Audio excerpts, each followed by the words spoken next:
Hello everyone. Hey, that's a very nice introductions by Pauline. All right, hi everyone. My name is Ernee. I just want to make sure everybody can see me. I can see some of the chat here. Just type hi. At least I know that everyone is here. All right. Hey, thank you so much. All right.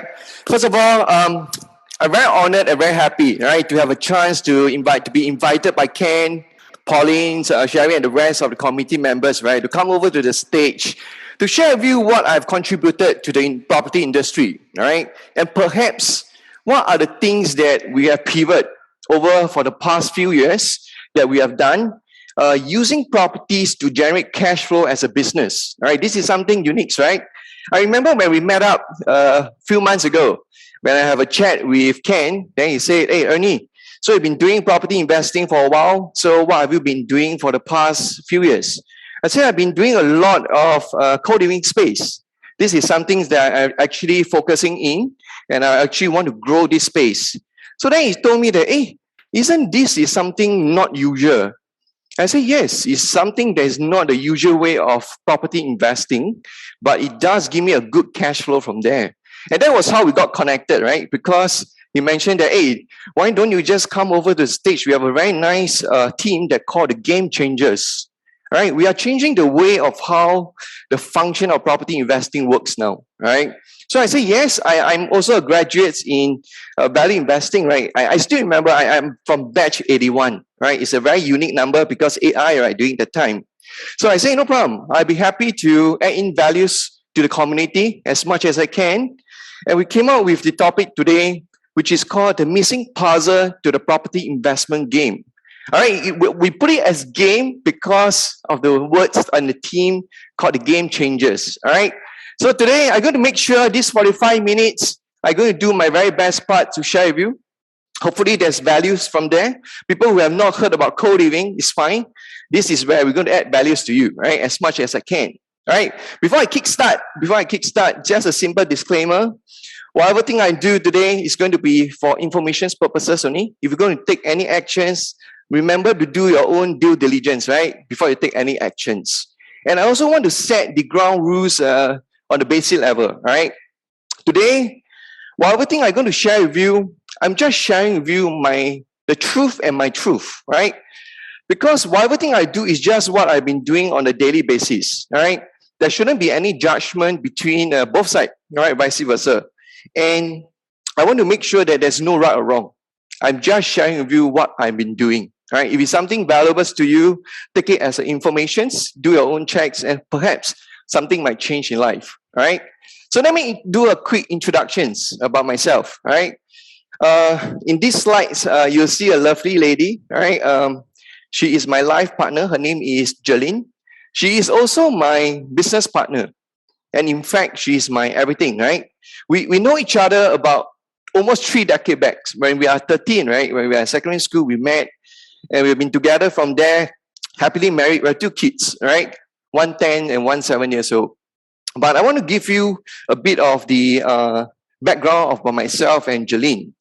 Because before we went into this journey, if you start to see some of the things that I do own properties in Singapore and overseas. But before doing that, I'm actually in the corporate world, both Jeline and myself, right? We are actually in sales. I remember that for myself, I started taking care of Singapore enterprise sales in the telco and the IT segments, right? I spent a lot of time and I grew my portfolio and go all the ways to regional in Southeast Asia and ended my corporate world taking care of APAC. But there's 2 things I remember that actually changed my thoughts. You know, during the time when I first started the journey, both Jeline and I, we've been working very hard, right? Using our times to burn to make sure that we hit the targets. But you know, targets are moving targets on a yearly basis, right? When you hit a certain number, if you are in sales level, whoever who are listening to my speech now, if you are in sales, you roughly know that on a yearly basis, your target will increase. But to be frank, my age also increase. I know that the number of hours that I need to burn is going to be more and more, and we know that we need to start planning, right? What are the things that we need to do? For example, like building passive income. We are big fans of Robert Kiyosaki from Rich Dad Poor Dad, right? We understand that, hey, we need to build passive income, and this is how we start structuring. But there's also another things that give me a drive to change my way of how I want to do things. Because during that time, my first child was born, and I know that I'm going to need a lot of times, and a lot of times we'll be traveling around so that I can do sales, right, for my companies. But I also know that my kids are also growing very fast, and as such, I know that I need to have more time back so that I can spend with my family. These are the two drivers that eventually help us to structure and then to understand, hey, what do we really want to build our assets class? And during that time, we decided to focus into property investings. As of now, as you can see in the slides itself, we own about 20 plus Singapore properties, which comprises of 3 residential. The remaining are mixture of commercials and industrial property itself. We also invest in overseas properties.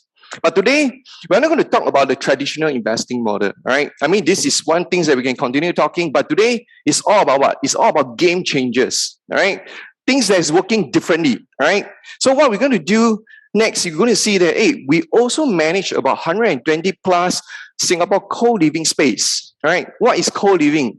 I will share that with you in detail, step by step, what is really the managing of our co-living.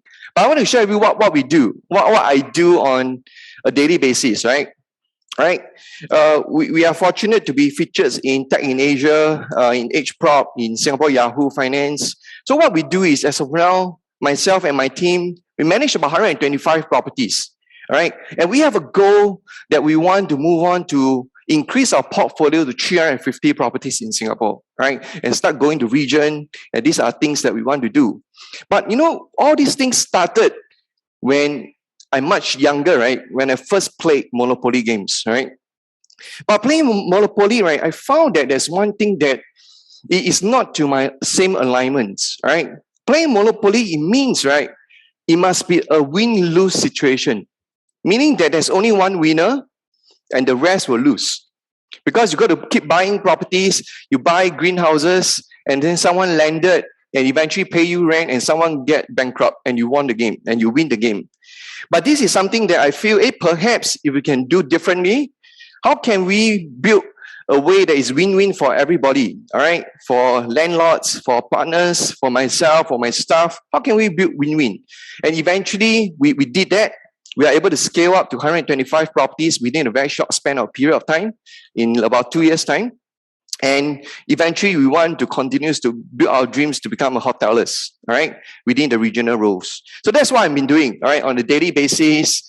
We are lucky to scale up this thing with the right strategy behind. So these are some of the articles that I have.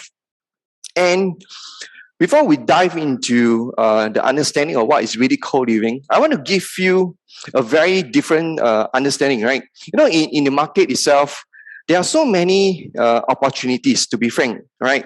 Whether you want to go into a business, or you want to go into properties, or you can even go into paper assets, right? Paper assets, of course, it branches out into so many things, right? Whether it's stocks, cryptocurrency, intellectual property, and other stuff, including REITs. To be frank with you, all these things, I also have all these vertical segments under my belt. But to be frank, the focus that I'm really doing a lot is really in properties and also in business, but using properties to build cash flow as a business. All right. So I focus a lot in these two areas, properties and business. All right. But I want to give you the high understanding, even during pandemic and all the stuff. Why are people still being drawn down to property investment first? All right. Let's understand the backgrounds, right, of the frameworks. All right. In property itself, there are many diversifications model, right? A lot of people always think that residential is always the first thing to come in mind. But do you know that actually property investing, you can actually diversify into many different kinds of stuff, right? Example, like you can go into commercial space, you can go into office, retail, hotels, you can even go to industrial, warehouse, and of course, residential piece. But why do people, no matter how good they are doing, right, in the end, they will still choose property as one of the things in their assets class, right? Mainly because of a few things that I've spoken to so many people. I also found out a few things that's interesting, right? It's mainly because of these two functions. The word is called control, the first one. All right. What do you mean by control? You know, as a property owners, right, or the investor itself, you have a full control of what is the buy price, what is the sell price, who do you want to rent to, and you determine the rental amount. All right. So this is the best part that most of the investor want. But to me, right, the second point is the most important part, because property itself is stable and it gives you very predictable income. So what do I mean by predictable income?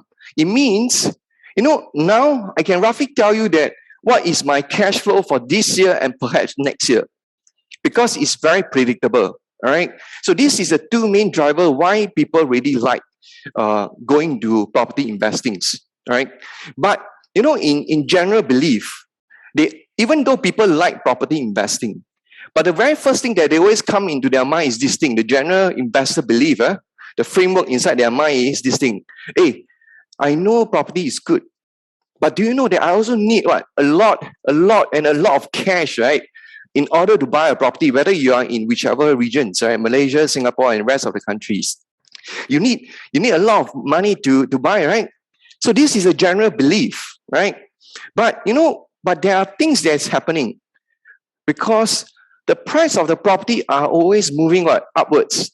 It start moving so fast that most of the people's salary couldn't catch up. All right. Ever since 1970s, the charts that's based on Singapore and also some of the Malaysia statistics, you start to see that the price has been charting upwards. Whether there's pandemic, there is financial crisis, there whatever stuff, they are there to chart upwards. All right. And the property price is going upwards. It's going to get a lot of concern for a lot of people worrying about what? Their next generation. Hey, what happens if my children can afford to buy properties or not? That's always the information I heard, to be frank. Right? But these are things that you can't avoid. It's always on the trend because it's a hedge against inflations. All right? And there's also cooling measures coming in. All right? Whichever country you are in, some of the authorities will step in to cool down the property price. All right? If they find that it's really moving upward so fast, like Singapore itself, they introduce you ABSD, additional buyer stamp duty. It means that if you want to buy a second property, I'm going to tax you more. All right. And they reduce the loan amount. All right. The TDSR was affected and the loans that couldn't be borrowed so much. All right. It means that it's getting harder and harder to own a property. All right. So these are the trends that's really happening.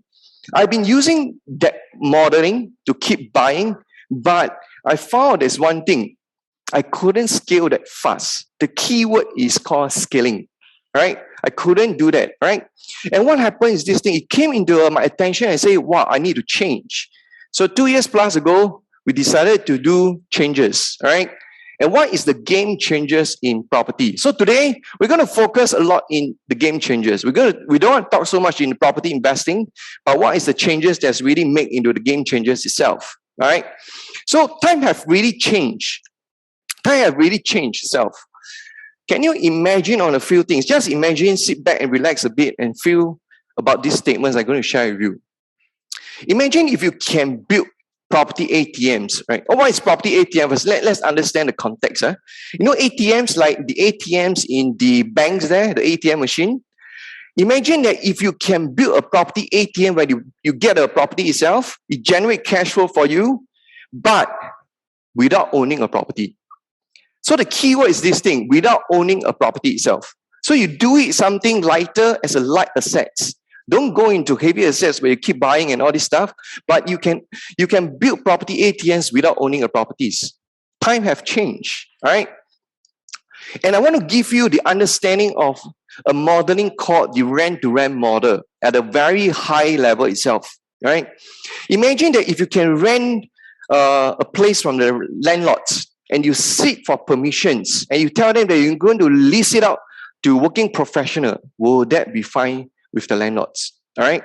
So this is how the framework works. Imagine that you are the individual, right? And then you walk forward and you talk to the landlord and you tell, hey, sir, ma'am, you know, I really like your property itself.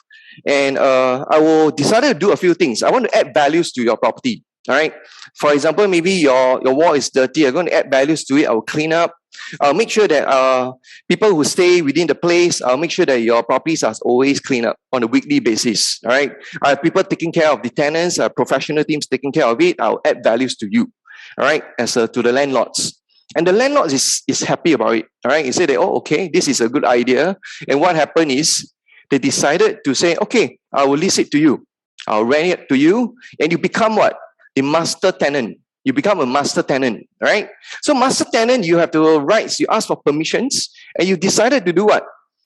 Look and lease it out to working professionals, all right, in the room level. Let's listen carefully, at the room level, but not at the whole unit, at the room level. Right, so you lease out to working professionals, you lease out to students, right, who are studying into university, tertiary school. These are the people that you are looking for. So this is called the rent-to-rent model. All right. So rent-to-rent model allows you to run a very light assets model to build cash flow without owning it. Isn't it that awesome? I mean, this is how things have changed, right? And this is my focus. All right, I've been doing that. I myself is an investor. I've been doing that, but I've changed.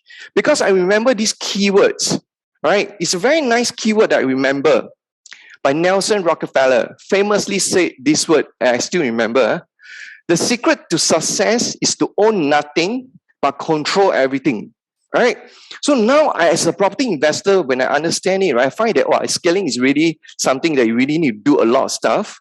But going into a rent-to-rent model is different. I don't own it, but I can scale it and I can control it. So these have changed, and we ride on the trend setting itself, right? But do you know that a lot of people, they are very inspired. They say, hey, but this is not my property and all the stuff, right? But no, a lot of people are always aspire to be a multiple property owners, right? But do you know that there's actually a step change commands that you will eventually reach there, all right? But I want to share with you this thing that I feel that it is very good to share. And after speaking to so many people, right? Do you know that there's actually a missing steps in most of the people property journey itself, right? You know, a lot of people eventually, they want to go into property, perhaps they will learn from someone else, right? They learn about property investing, right? Then what happened is this thing. They say that, hey, I'm aspired to become a property investor, right? I want to do this thing. I want to be a property investor. I want to own multiple property itself, right? But do you think that there could be a missing piece? To be frank, all right, let's take a look at this thing, the steps, right? What is the missing piece that after running for a period of time, for a decade itself, I know this is the missing piece. It's a skill set that is called property management, all right?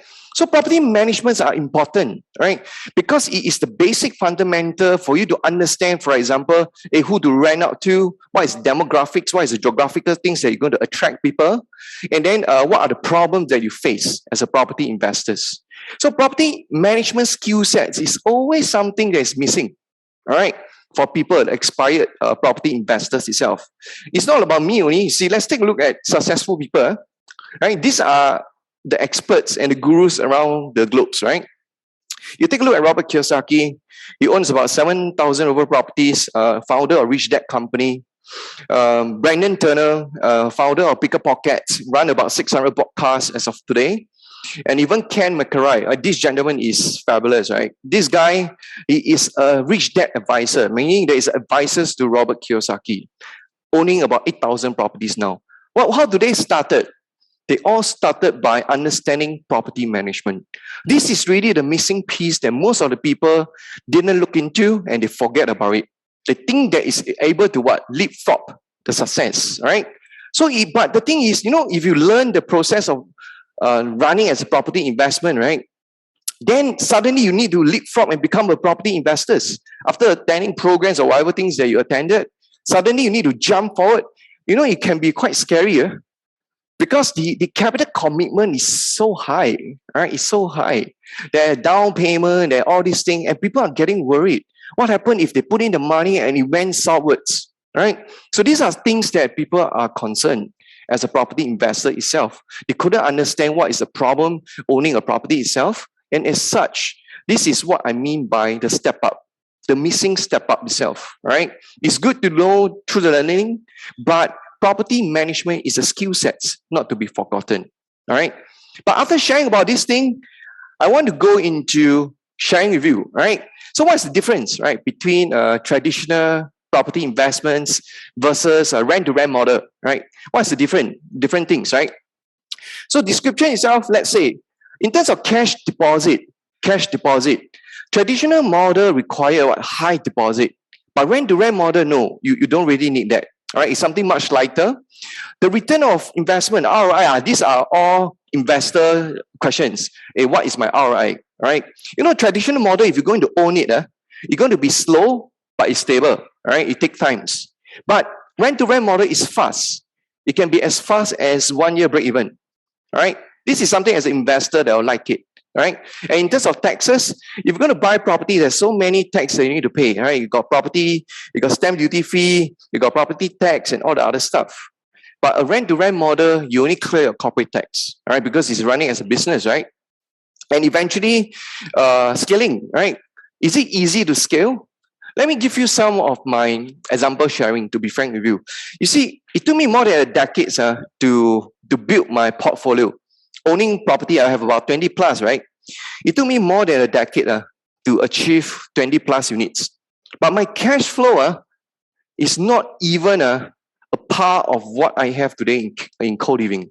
All right. Co-living, I started in 2019, September, I remember. All right, that's our first unit.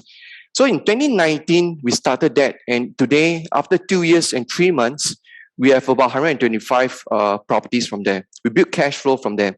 So the scaling model is so much different, right? The returns of investment and the cash flow is so much different, right? These are things that I want to highlight to you. Hey, what are the things that have changed in the markets?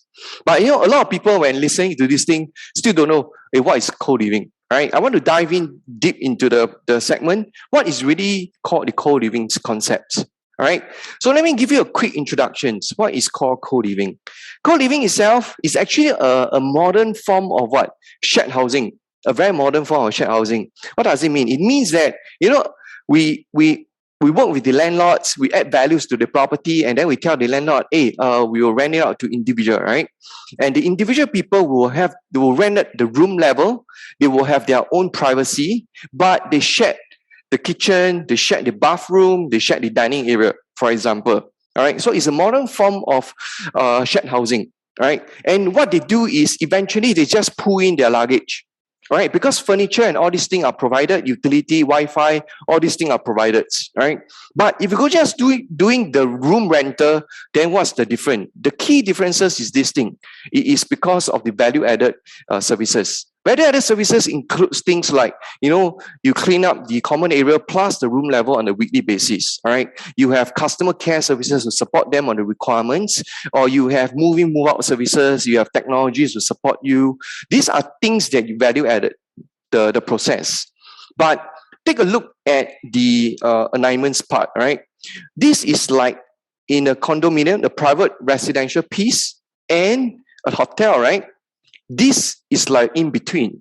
It is like the term's called condotel, right? It's in between a private residential plus a hotel, which is called the condotel. All right, this is the co-living concept. All right, but why are people, or so-called the millennials, actually embracing it? Wow, they really like it. Why are people moving into a co-living space? All right, because you know, local millennials, right? They do have financial means. They start working professionally. They have some income, and what do they want? They want privacy. They want independence, right? And they say this thing: "Hey, daddy, mommy, I tell you, I'm going to stay outside now. I'm going to have some space for myself, and I like to do that." All right, so they rent a space and they leave it. All right, with services, and eventually they want to hang out with what? New friends. They network with people and they build relationship from there. All right, so this is why millennials are actually embracing the co-living concept. All right, but what's the difference between a co-living concept room versus a traditional room? All right, let's take a look at this level. All right, it's mainly classified into the few verticals itself. Right, mainly because of the flexibility. Right, you know, a lot of people say that, hey, these are things that, for example, co-living space can do, because co-living space are pretty flexible.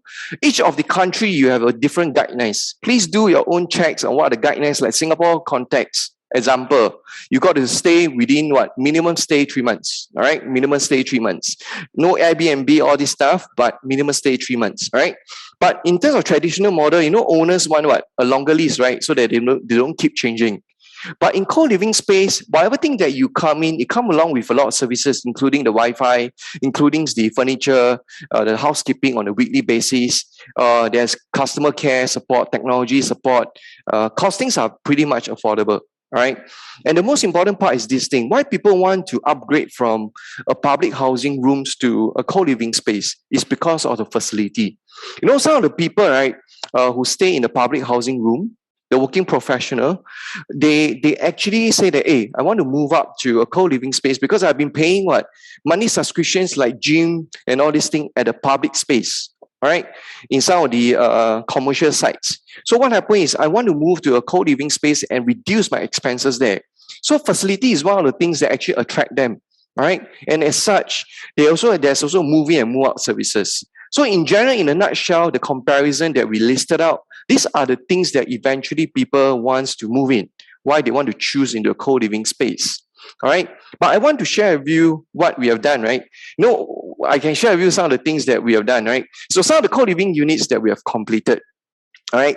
Just giving you some of the numbers that we have.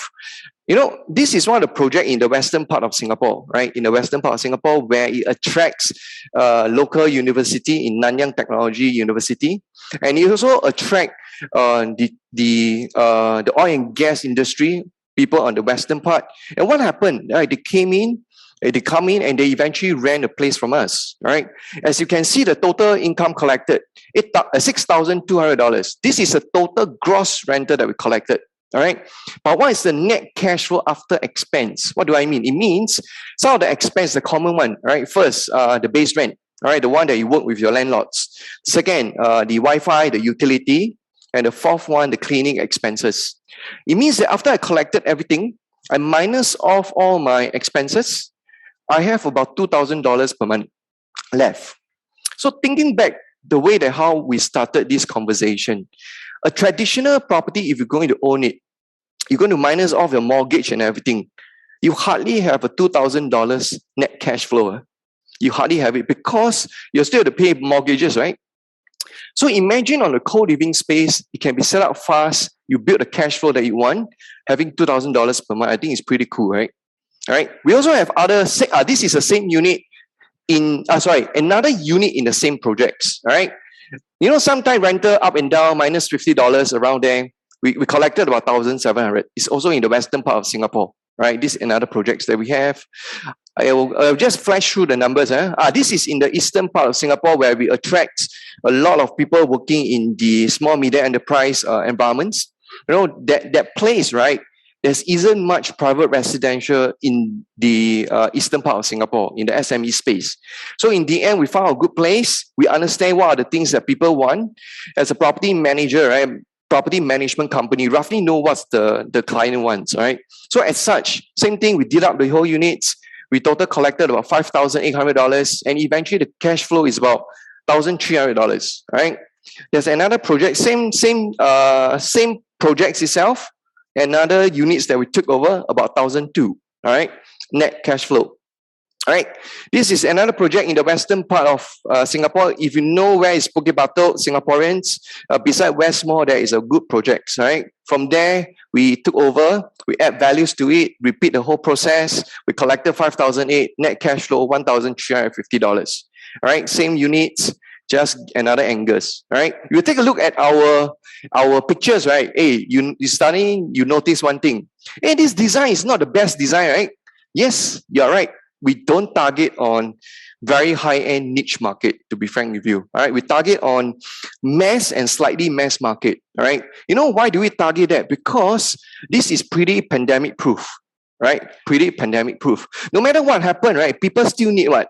A roof over the shelter, right? Or over the head. Sorry, the roof over the head, right? They still need that, no matter how. So in the end, this is where we target. We just want to produce one thing: neat and very affordable place for them, with services, value-added services. All right, this is what we want. We just want to do that. And I want to show you my very first unit. This brings a lot of fond memory. The very first unit, Jeline and myself, We went in and we cleaned up. This is our first co-living unit in September 2019. All right. This is something that we do not know. You know, you do things that you do not know and you learn, right? So we went in, we didn't know a lot of stuff. It took us about 10 over days to do up.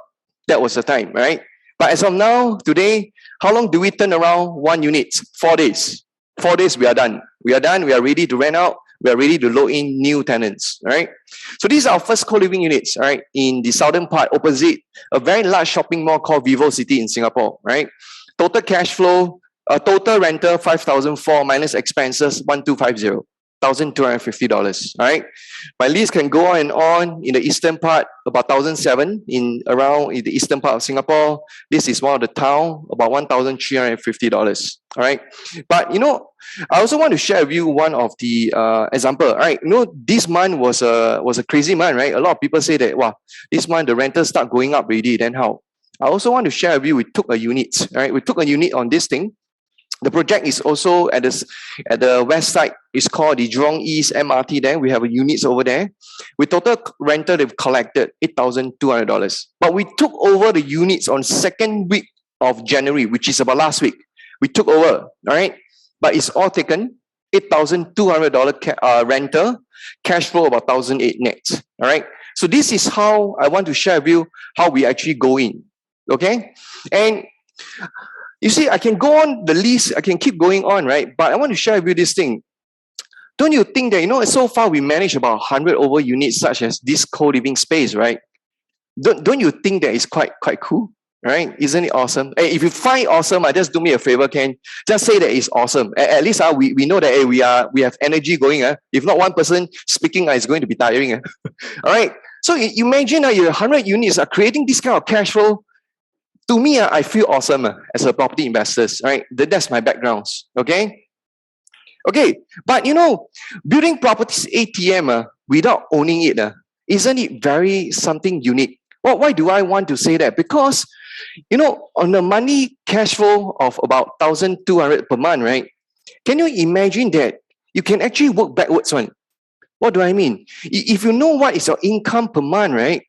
If this machine, this ATM machine, you can actually calculate backwards how it can match your salary or your income. And then you work backwards, right?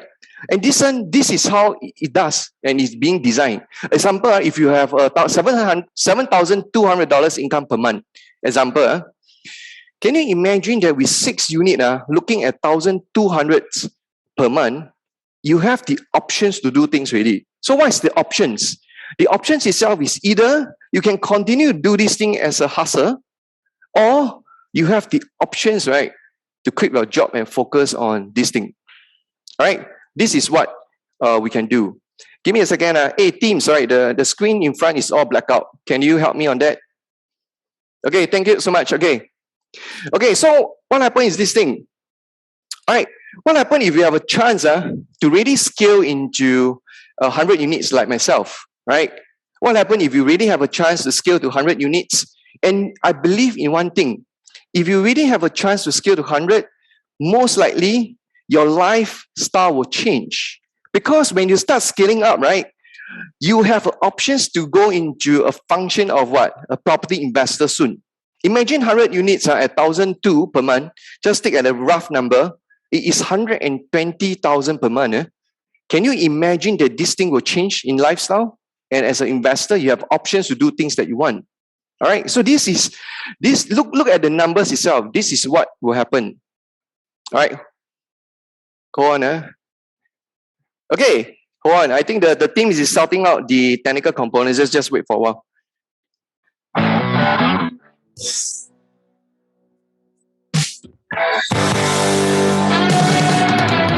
That's all.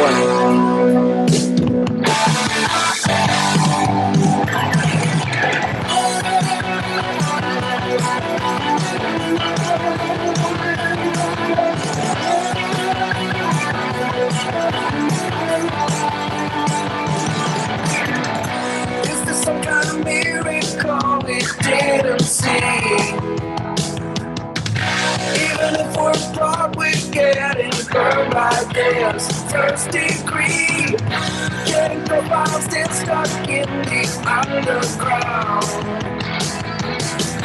I can help us falling into settle in, settle down. I can tell by the look in your eyes, you're not ready to go. I'm lost with my head in the clouds. Okay. Hey, actually, quite cool. Hey, actually, the team, hey, can we give applause to the team? When they have technical issue, they also go and sort it out fast. Very impressive. Hey, thanks to the team, really, right? Salute to them. Salute to them. All right. So, okay, we are there at the things that, imagine that if there's a chance like myself, right? I able to have the chance to scale to 100 over units, to be frank with you. I mean, I have many options, right? I just buying a lot of options, right? The wealth and all the things that I want, I can buy in property, investments and all the stuff. You can just imagine if you are able to scale to 100 units, right? But let's keep things simple. Keep it very simple, all right?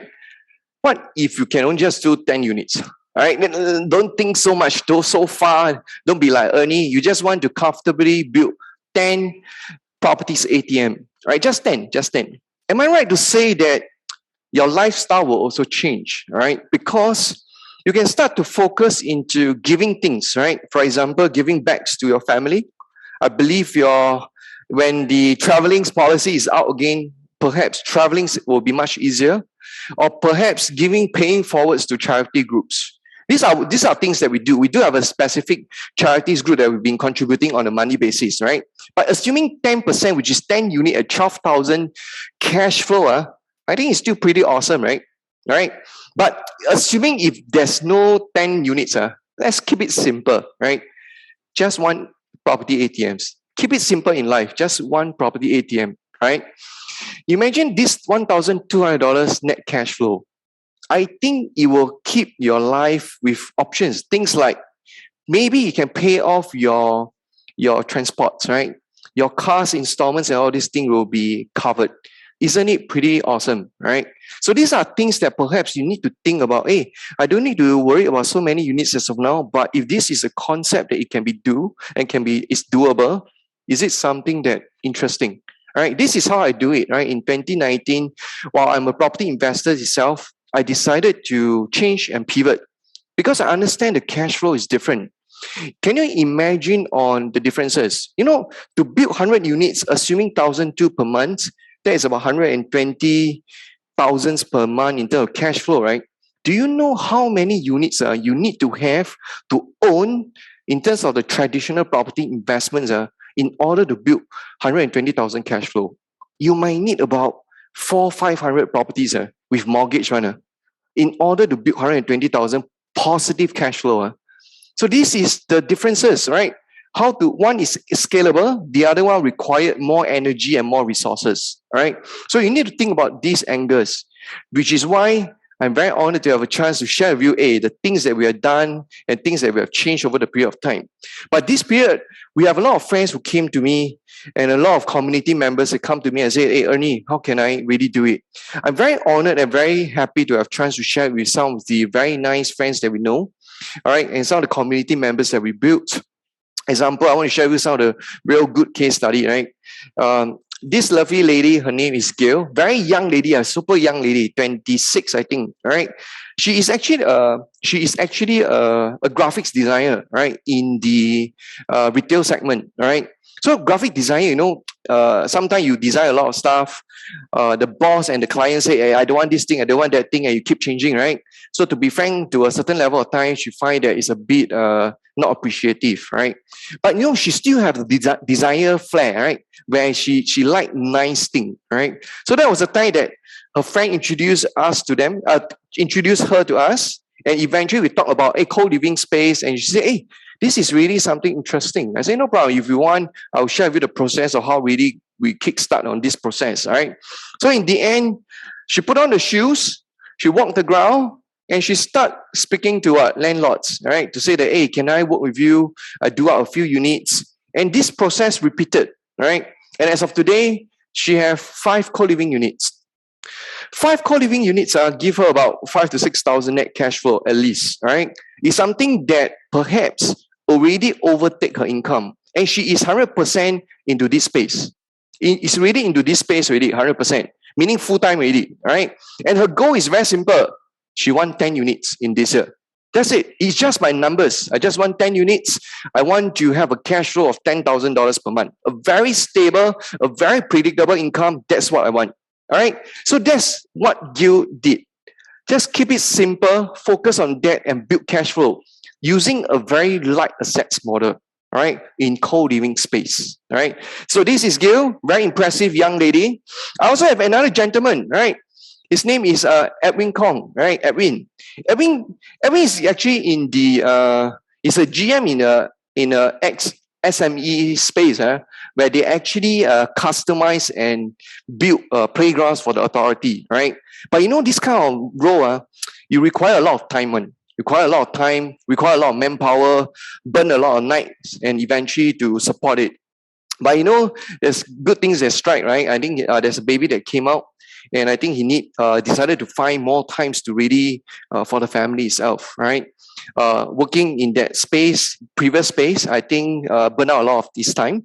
And eventually, same thing, we met, we talked about this thing, and you find that, hey, this is a really very sustainable things to do. A rent-to-rent model is a very sustainable model. So in the end, you want to come in to understand the processes and say, no problem, let's do it. I'll share with you the steps. Same thing. He put on the shoes, walk the ground, speak to landlords, tell them what to do, and eventually, he have 7 units as of now, right? I spoke to him before, and to be frank with you, his goal is very straightforward. I believe that he's already on the marks to about 15 units, all right, this year. Right. This is something that is very scalable. It's just about repeating the process and just repeating it step by steps, right? So eventually he has 7 units and is ready to scale to 15 units. Okay. I have a few good case study just to reference. I only have a good 45 minutes. I just want to give you the best I can. So this lady, Jolene, right? Very impressive lady in the MMC world, right? She's also in sales in the financial segment. She's still working there, still working very professionally, still hitting targets and everything, right? But it's just that when she met up with us, you know, a lot of times while you continues to strive in your professional worlds, right? You also start to think about, hey, what's next in my life? I want a certain stable cash flow that I want to build. I just want to have options, right? Maybe 2 times my income. That's what she wants. So in the end, same thing, we met up. You know, this picture, right? I remember this picture itself. We met up in the one of the shopping mall in Swenson, right? We speak about 2-3 hours, I remember, right? We have a lot of clarity sharing. And in the end, she said, hey, I also want to put on the shoes to start the journey. But this person, yes, she take the actions. So there's a difference between take action and no action taker.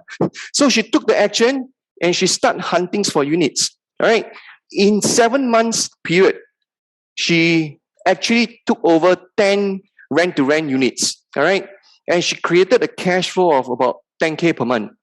That's pretty awesome. I mean, you know, she recently have one more, if I'm not wrong, it's about 11 units already. So she cracked the more than 10 units, so it's 11 units for today.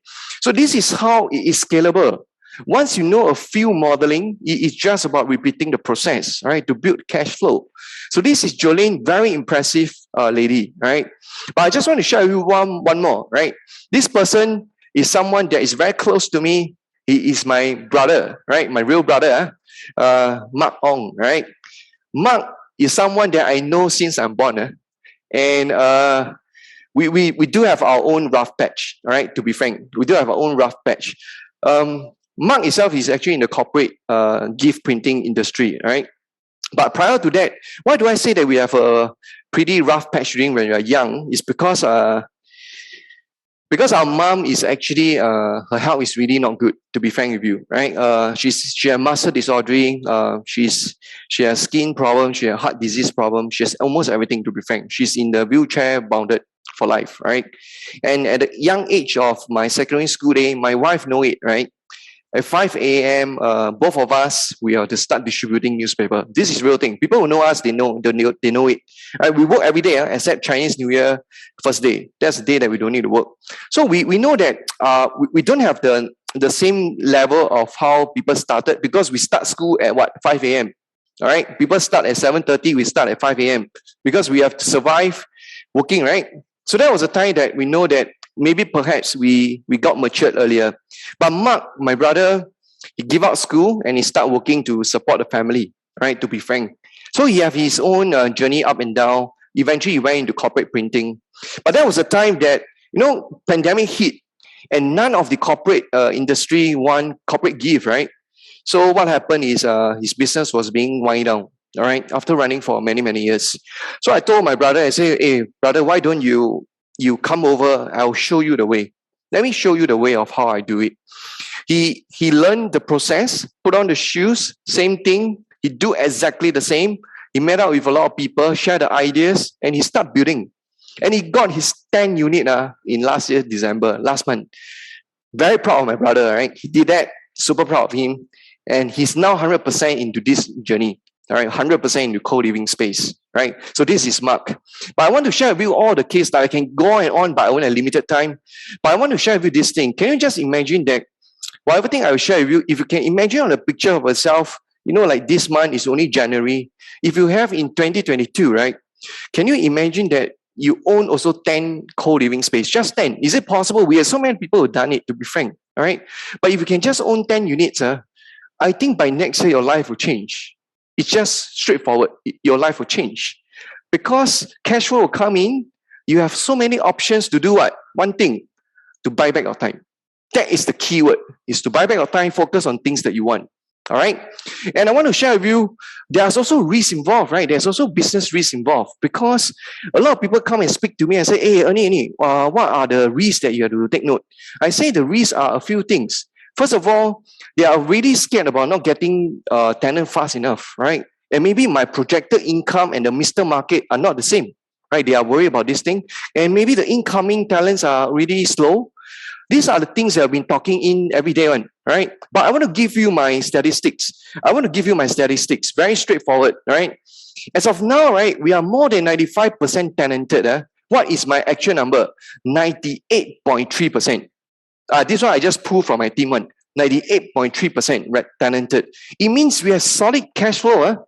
98.3 tenanted is pretty awesome. Sorry, I feel proud of it. So what happened is my statistics as of now, we still close about 8 to 10 rooms per week. Some people leave, some people move in. It's about 8 to 10 rooms per week. Do you know that our business actually pick up and boom during COVID? You know why? Because the office space are affected. People do not have to go back to office, and they eventually work from home. And they actually move out of city area and they choose a place that's comfortable and affordable. And our business pick up. And do you know that there's also a lot of big companies that are still hiring because big techs are still hiring a lot of people, especially like ByteDance, TikTok, even the social media giant like Facebook, and even our local companies, right, like Razer themselves are building HQ in One North, right? These are places and signs that are still hiring a lot of talents, including Grabs, right? One North spending 181 millions in the HQ. All right. But there's also another segment that's interesting. I want to give you a story that I still remember last year, July. It was a solid things that I remember, right? Because July month was so crazy for the whole team. This happened, all right? The number of rooms that is in the school was limited, all right? And we worked together with the school. We provide space for them. In July, we rented out 53 rooms in different areas, right? In the western part and even the eastern part of the school, right? All right. And what happened from there? We total rent out 53 rooms. But the thing is, it's not that we only rent out 53 rooms. It's because we run out of rooms. We don't have any other rooms already. That's it. I only have 53. The new build up, I pass it to them. That's it. They are all taken. All right. This is how there's a demand push for that. Okay. But, there's also a lot of articles that's really supporting what we are doing. It's very encouraging, right? On 10th of January, there's a recent article talk about co-living, right? It said that, hey, co-living space itself, there's a new living habits for the younger generation, right? There's a rise in property price and people are worried about not buying, right? They want to rent, right? And eventually country are still attracting a lot of talents, right? Incomings to whichever country that you're staying. There are still people, foreign talents that's coming that require space. But it doesn't only happen in Singapore. There's also happens in UK, right? There's an upward trend in UK co-living space. And also there's a boom in what? in the living space, co-living space in Asia. There are so many articles that have been supporting, and this is the trend that we are riding on, right? It's just beginning, we're just riding on, right? There's a game changers that we are in, and this is where we are, okay? And even articles like Business Time, they say this thing, property cooling measure could increase demand for rental housing, right? This is what we know. But I have a very good 45-minute session with you, as much as I really want to give it to you. But there's also times that people tell me this thing, Ernee, I don't think it's possible, right? Let me give you a facts in life that I really gone through. A lot of people always tell me that it's not possible, all right? But I always want to tell people, I think everything is possible if you believe in it, if you believe in it. Do you know that what happened in January, while we are still talking to you today, we secured another 11 units, right? When some people say that it's not possible, right? They say that a landlord won't do it for you and all this thing. But we secured 11 units. But this doesn't include the 4 units that's really completed. So total 15 units in January is crazy. This is really what we've been doing, all right? But, this journey is not about myself, right? We do a lot of things together. We have a very strong community, growing community, supporting each other to scale in the co-living way. While we are talking about all these things, I saw some of the common friends here. They say hello and all these things. I really just remember, right? Thanks for some of the common friends that are here. This is one of the very strong communities that we've been building and scaling up, right? But, thank you so much. But I just want to give you a very good chance of what I've done. I want to share that with you. But, a 45 minute, I really can't share much detail. But I'm very fortunate to given the opportunity to really spend a good next opportunity to give you the very good detail that is what is going on, right? A special in-depth co-living sharing for the V Summit community, right? This is really a time that I really can spend maybe perhaps a good 2 hours to talk about a few things. First of all, I didn't manage to show you a lot of numbers, right? So during the time, I'll be able to give an opportunity to share the numbers, right? How does the number scale and all these things? A lot of people are worrying about, you still need a lot of money to scale, right? But what if I tell you that if you have limited resources, these are things that is doable, right? 100% doable using the co-living numbers, okay? And we'll also be able to share with you, some of what are the search criteria for the profitable co-living units? Some of the searching criteria, what are those in that? And of course, the last one, all right? I want to make sure you are able to chart your roadmap to kick off your journey. A lot of people do not know how to kickstart in this journey. It's going to be tough. I like the concept, I like the idea, but how to do this thing, right? So you got to understand how to chart the roadmaps in scaling and enjoying the journey, right? So I'm given 2 good slots, timings on the 10 and 11 of February, 7:30 to 9:30 p.m. It's a Thursday and it's a Friday. This is the time that I can really go in there, a good 2 hours to share everything with you. I think the teams will be sending out the links. Yes, they'll be sending out the links. That is actually the sign up so that the teams can reach out to you to really sit down with you, and then we can share as a big groups, right? Then we spend these 2 hours covering up the remaining components, right? There's also a QR codes that you can actually scan and eventually sign up from there. All right. So I'm very, very happy to given a very good timing of 45 minutes to share with you what I've been doing. I really hope that you all have values. Thank you so much. And I really appreciate all the efforts the teams have done. And I really hope to see you very soon in the 2-hour sharing section for the next on the 10th and 11th of February. All right. People who are interested, just sign up. I'll be able to catch you up from there, right? So thank you so much. I want to wish everybody a very good and happy Chinese New Year. For people who are here, good health ahead from here. All right. This is Ernee signing off, and I want to pass back to Pauline. All right. Thank you so much.